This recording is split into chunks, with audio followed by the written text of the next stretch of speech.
The hanging balloons. These are giant floating heads with prehensile nooses that hunt their specific human doppelgangers. Okay, let's just start with the one that breaks your brain's ability to categorize threats. Forget zombies, forget ghosts. Your biggest problem is a giant, lighter-than-air version of your own head that wants to lynch you. It's not just a monster. It's weaponized existential dread. This isn't about survival of the fittest. It's a deeply personal, cosmic hit put out on you, by you. The universe printed out a 3D model of your face, tied a rope to it, and said, "Go get him, champ." There is no hiding. It knows what you look like. It is what you look like. You can't disguise yourself because the thing hunting you is the very concept of your identity, just floatier. And the worst part? The sheer, unblinking, passive-aggressive nature of it all. It just floats there, bobbing in the wind outside your window. A big, dumb, horrifying cosmic post-it note reminding you of your own mortality. People try to pop them, right? It's the logical step. But popping the balloon just makes the actual person's head deflate like a wet party favor. You can't fight it. You can't reason with it. Your only option is to live indoors forever, knowing that a grotesque parody of your own sad face is bumping against the roof, waiting. It's the ultimate form of psychological warfare. It reduces humanity to a bunch of terrified agoraphobics, defeated not by fangs or claws, but by the slow, inevitable, silent judgment of their own floating faces. It is the single most profoundly stupid and yet terrifyingly effective monster concept ever conceived. It's a literal manifestation of you are your own worst enemy. The enigma of Amigara Fault. This is a geological phenomenon where human-shaped holes mysteriously appear on a mountainside after an earthquake. This one doesn't scream at you, it whispers. It finds a broken, ancient part of your hindbrain, the part that understands compulsion, and it plays it like a goddamn fiddle. This isn't horror that chases you, it's horror you walk into willingly. It's the terrifying realization that you are not in control of your own desires. These holes appear, and people are just drawn to them. Not with a magic spell, not with a siren's song, but with a simple, declarative statement, "This is my hole, it was made for me." And they're right, it's a perfect fit. It's a lock made for a single unique key, and that key is your body. The narrative isn't about escaping a monster, it's about the slow, dreadful, methodical march towards self-obliteration. The sheer naked wrongness of it is what gets you, the calm acceptance of the victims. They strip down, ready to squeeze into the earth, driven by a purpose they can't explain but can't deny. It's the ultimate submission. It's cosmic peer pressure. The mountain doesn't have a motive, it's just a mountain. It's a force of nature that has developed a very specific, very personal appetite. And what happens on the other side? Oh, you don't want to know. You see the exit holes. The bodies aren't just moved, they are warped, twisted, stretched into something that makes a mockery of the human form. Limbs bent into nightmare geometry, grotesquely elongated by the pressure of the earth itself. They didn't just go through a hole, They were remade by it. The true horror of Amigara Fault is the quiet, insistent voice that says you belong in the dark, and the chilling discovery that it's telling the truth. Uzumaki. This is the supernatural curse of the spiral shape itself, which haunts and ultimately consumes a Japanese town. This isn't a creature. This isn't a ghost. This is geometry deciding it hates you. It's a shape, a simple, elegant, cosmic shape that underpins galaxies and seashells and the water draining from your tub. And it has become sentient and malevolent. It starts small. So small you'd laugh. A whirlwind in an alley. The pattern on a ceramic pot. Then it gets into the people. A man becomes obsessed, filming spirals, collecting spirals, until he decides the most efficient way to become a spiral is to cram his entire body into a washing machine and twist himself into a pretzel of bone and flesh. His daughter cremates him, and the smoke twists into a spiral that poisons the sky and rains down as ash that curses the town's lake. See the pattern? It's not just killing people. It's using them as fuel for its own aesthetic. It's an artist, and its medium is human suffering.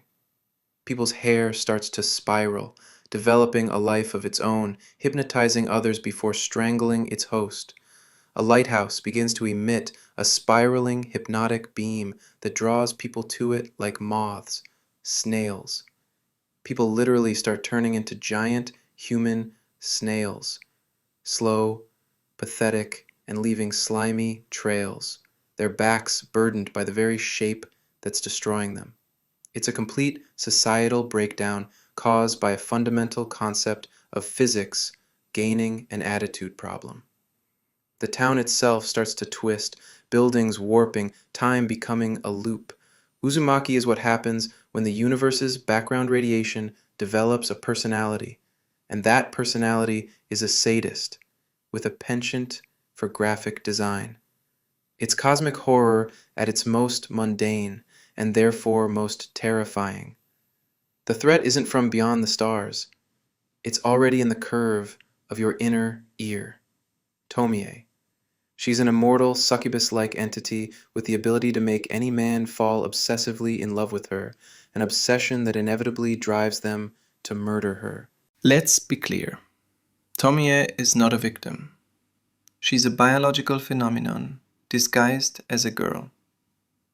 She's a self-replicating virus with a pretty face. She's a beautiful, narcissistic cancer that walks and talks and makes you want to tear her limb from limb. And that's the point. That's her entire reproductive cycle.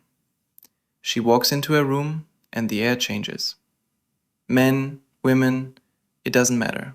They see her and a switch flips in their brain. It's not love. It's a form of madness. A possessive, all-consuming need that can only be resolved in one of two ways. Either they kill everyone else who looks at her, or they kill her. They always choose to kill her. They chop her up, burn her, dissolve her in acid. It doesn't matter. Every piece, every drop of blood, every cell regenerates into a new perfect Tomie. Killing her is planting a garden. You think you're destroying the monster, but you're just hitting the copy-paste command. She's the ultimate parasite. She doesn't need to hunt. She just exists, and the world cannibalizes itself around her. Imagine being so effortlessly beautiful and infuriating that you inspire symphonies of violence wherever you go. She's the embodiment of that toxic, ugly part of human desire that wants to possess and destroy beauty in the same breath. She holds a mirror up to her victims and shows them the monster was already there. She just gave it a reason to come out and play. She's less a character and more a law of nature. a perpetual motion machine fueled by obsession and murder. She will outlive us all, regenerating from a single cell at the bottom of a landfill, ready to start the whole bloody process over again. Gyo. This is a story where Japan is invaded by walking fish powered by a sentient, soul-sucking death stench. You can't reason with a smell. Gyo is not psychological horror, it's an assault. It's an act of war on your nostrils. The entire narrative is saturated with this idea of the death stench, a smell so foul, so potent, that it's a physical force.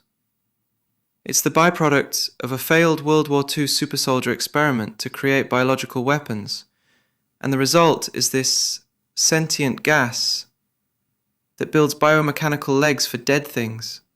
First it's fish, an army of rotting sea creatures scuttling onto land on spindly, metallic legs, bringing the smell of the deepest, most rotten parts of the ocean with them.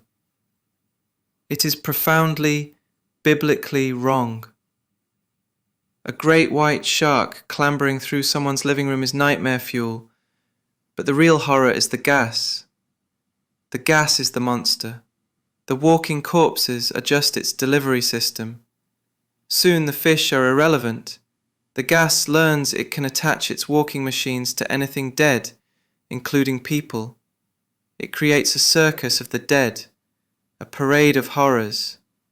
Humans, bloated and green from the gas, are strapped into these machines, their bodies nothing more than fleshy balloons for the stench, their vocal cords manipulated by pipes and tubes to cry out in pain. It's body horror that has completely abandoned any pretense of subtlety. It is a world drowning in its own filth, a mechanical plague that turns living beings into ambulatory stink bombs. Gyo is what you get when you take the concept of decay and give it an engineering degree and a mean streak. It is pure, unfiltered, biological revulsion. Glyceride. This is the tale of a family whose lives are consumed by the oppressive grease from their father's yakiniku restaurant. Some horror is cosmic. This is domestic. It's claustrophobic. It's the horror of being trapped not in a haunted house, but in a house saturated with a single, sickening substance. Grease. The walls sweated. The air is thick with it. You can feel it on your skin, in your hair, at the back of your throat. It's a story told from the perspective of a girl, Yui, whose brother has descended into a kind of greasy madness. He's covered in pimples, chugging cooking oil straight from the bottle, in a desperate attempt to satiate a need she can't understand. The house is a character. It's a living, breathing, suffocating entity made of fat. The father, oblivious, keeps the restaurant running, feeding the greasy beast that is his home, forcing his family to live in this slick, inescapable hell. The horror is in the texture, the sheer, unrelenting feeling of it. It's the slow, steady corruption of a normal family environment into something foul and unbearable. When the brother finally erupts, and I mean that literally, his acne exploding in a shower of pus and blood that covers his sister, it's not a jump scare. It's the inevitable climax of a world that has become so oversaturated it has to burst. Then comes the final reveal, the source of the restaurant's special flavor, and you realize the grease wasn't just a byproduct, it was the entire point. It's a story that will make you feel unclean, on a molecular level. It's a deep-fried nightmare that clogs your arteries just by reading it. My dear ancestors, this story concerns a young woman who discovers her boyfriend's horrifying family secret. His ancestors are connected head to tail in a human caterpillar. There's a certain horror that comes from legacy, from the weight of history. Then there's this. This isn't about inheriting your grandfather's pocket watch. It's about inheriting your grandfather. Literally, attached to your father's head. A young woman, Risa, loses her memory and is taken in by her supposed boyfriend. He warns her not to enter a specific room, a classic horror trope. But the reason is so far beyond a simple skeleton in the closet. The secret isn't a thing, it's a lineage, a living, breathing, nightmarish family tree. His ancestors are all there, a long, fleshy chain of human skulls, each one grafted onto the one before it, their hair grown long and matted over their faces, their bodies atrophied into a single, centipede-like form. The current head of the caterpillar, his father, is just a skull with a functioning brain, telepathically communicating with his son. This isn't just body horror, it's the perversion of tradition. It's the concept of family history made grotesquely literal. The horror comes from the calm, matter-of-fact way it's presented. This is their normal. This is how they preserve knowledge, passing memories down the chain. The ultimate goal? For the son to eventually graft Risa's head onto his own, and then his head onto the chain, continuing the line. It's a biological imperative, a family duty. It reframes generational trauma as a physical parasite, a horrifying heirloom you can never escape because it's physically attached to you. It's a quiet academic horror that ends in a screaming, fleshy braid of human history. The human chair.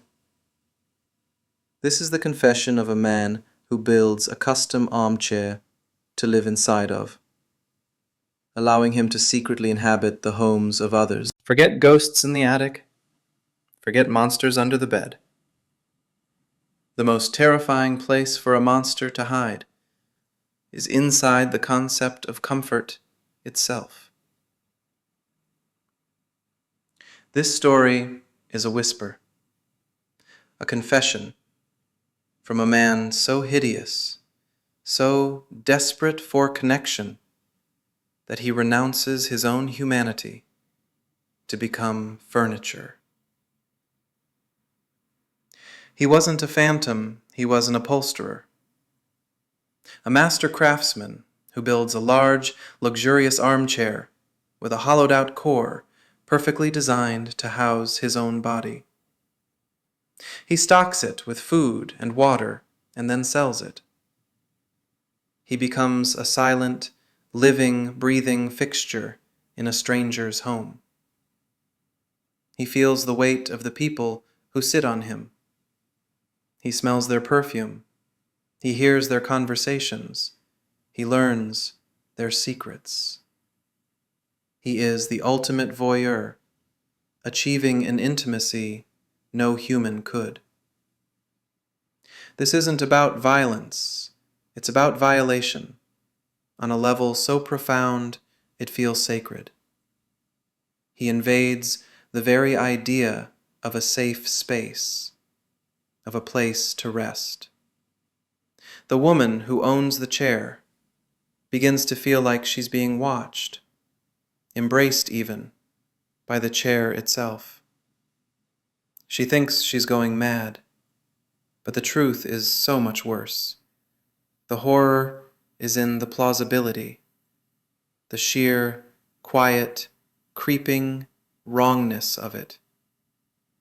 The story makes you look at every object in your own home with a new sense of paranoia. Is that creak just the house settling? Or is it someone shifting their weight inside your sofa? It's a masterpiece of psychological dread that doesn't need blood or monsters, just the deeply unsettling idea of a man who loved the feel of a stranger sitting on his lap so much that he gave up his life to make it permanent.